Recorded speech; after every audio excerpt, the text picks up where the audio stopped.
Tilapia মাছ চাষ করে যারা লস খেয়েছেন তাদের জন্য আজকের এই ভিডিওটি।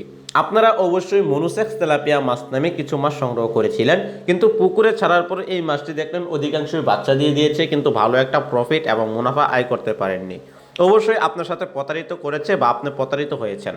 দর্শক, এই জন্যই আমরা দেখছি অরিজিনাল মনুসেক্স তেলাপিয়া, আমরা গ্যারান্টি সহকারে তেলাপিয়া মাছের পোনা বিক্রি করে থাকি। যে মাছগুলো উন্নত মানের বুট মাছ থেকে ডিম সংগ্রহ করে রেণু উৎপাদন করে আমরা 28 দিন হরমোন ট্রিটমেন্ট করে এই মাছগুলোকে অরিজিনাল মনুসেক্স তেলাপিয়া মাছ রূপান্তর করেছি। কেন আপনি মনুসেক্স তেলাপিয়া মাছ চাষ করবেন? এই মাছটি দ্রুত বর্ধনশীল এবং কি আপনারা বছরে এই মাছটি 2 কেজি প্লাস ওজন করতে পারবেন।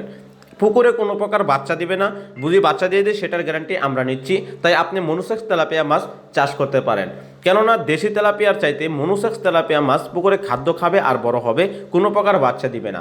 অল্প জায়গাতে অধিক মাছ চাষ করা যায়। পুকুর প্রস্তুতি কিভাবে করবেন, কীরকম পানি হলে এই মাছটি চাষ করা যায়? দর্শক, অবশ্যই এই মাছটি চাষ করার জন্য পুকুরের গভীরতা থাকতে হবে 3 থেকে 3.5 ফিট, এবং এই মাছটি চাষ করার জন্য আপনার পুকুরে অধিকাংশই পানি পরিষ্কার রাখতে হবে, এবং এই মাছটির সাথে অন্যান্য কার্প জাতীয় মাছ আপনারা ছাড়তে পারেন। কেননা এই মাছটি হচ্ছে উপর স্তরের মাছ। এই মাছটির জন্য নিচের স্তরে আপনারা শিং মাছ চাষ করতে পারেন, বা ভাঙুর মাছ চাষ করতে পারেন, বা ট্যাংরা গুলশা চাষ করতে পারেন। দর্শক, একসাথে আপনারা 2 আইটেমের মাছ একসাথেই চাষ করতে পারবেন। প্রিয় খামারি ভাইয়েরা, মনুসেক্স তেলাপিয়া হচ্ছে খুবই উন্নত মানের মাছ। যারা এখনও চাষ করেননি তারা একবার ট্রাই এবং চাষ করে দেখতে পারেন। যা বাংলাদেশের মধ্যে জনপ্রিয় কিছু মাছ, থাই পাঙ্গাস, তেলাপিয়া এবং অন্যান্য রুই, কার্প জাতীয়, কাতলা, সিলভার কাপ, ঘাস কাপ, এইগুলো হচ্ছে মানুষের কাছে খুবই জনপ্রিয়, খুব পছন্দ করে, খেতেও সুস্বাদু। এই মাছটি কাটা কম হওয়ায় মানুষে খেতেও পছন্দ করে। তাই আপনারা মনুসেক্স তেলাপিয়া মাছ চাষ করতে পারেন। এবং এটির কিছু আকার আকৃতি আপনারা দেখলে বুঝতে পারবেন এটির কীরকম সাদা সাদা দাগ রয়েছে এবং কালো কালো রেগারেগি দাগ রয়েছে। এটি হচ্ছে মনুসেক্স তেলাপিয়া মাছ চিনার উপায়।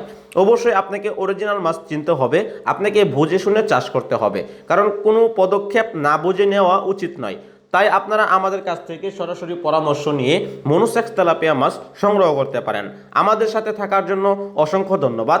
আমাদের চ্যানেলে সকল ধরনের ভিডিও ছাড়া রয়েছে, আমাদের চ্যানেলের ভিডিওগুলো আপনারা দেখতে পারেন। আমাদের চ্যানেলে সকল ধরনের মাছের ভিডিও আমরা আপলোড দিয়ে থাকি। আমাদের চ্যানেলের সাথে থাকবেন, আমাদের চ্যানেলটি সাবস্ক্রাইব করে দিবেন। আমাদের সাথে এতক্ষণ থাকার জন্য, সময় দেওয়ার জন্য আপনাকে অসংখ্য ধন্যবাদ।